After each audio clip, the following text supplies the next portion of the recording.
আজ কোনো কৌতুক নকশা না। এতদিন আমার পাশে যে সব দর্শক বন্ধুরা আছেন এবং যারা নতুন কইরা যোগ দিছেন, তাদের লগে আমি একটা আমার উপলব্ধি ভাব কইরা গেলাম। সেটা হলো, একজন মানুষের যখন চোখ খারাপ হয় তখন সে চিকিৎসা করাইয়া চশমা পরে, এবং চশমা নানান রকম ফ্রেম যাতে নিজের সুন্দর দেখায় সেইটাই দেখে।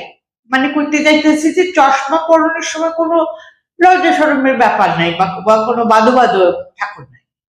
কিন্তু সেই একই মানুষ যখন কানে কম শোনে, প্রথমে তো সে স্বীকার করতে চায় না, পরে যখন বাধ্য হইয়া যন্ত্র লইতে বাধ্য হয় তখন সেই যন্ত্রেরে কি কইরা ঢাইকা রাখবো সকলের থিকা, তাই লিগা মরিয়া হইয়া ওঠে।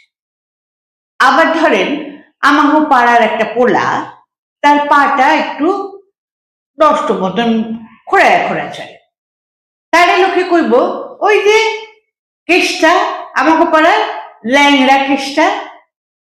কিন্তু কারো যখন হাত ভাঙা যায় তখন আমরা কই ওই যে লোকটা বা পোলাটা বা মাইয়াটা যার হাতটা ভাঙা গেছিল। তা আমার প্রশ্ন আপনাদের কাছে হইল যে প্রত্যেকটাই তো আমাকে শরীরের অঙ্গ প্রত্যঙ্গ, তো পা আর কান কি ক্ষতি করছে যে তা এত অবজ্ঞা করতে লাগবো বলতো?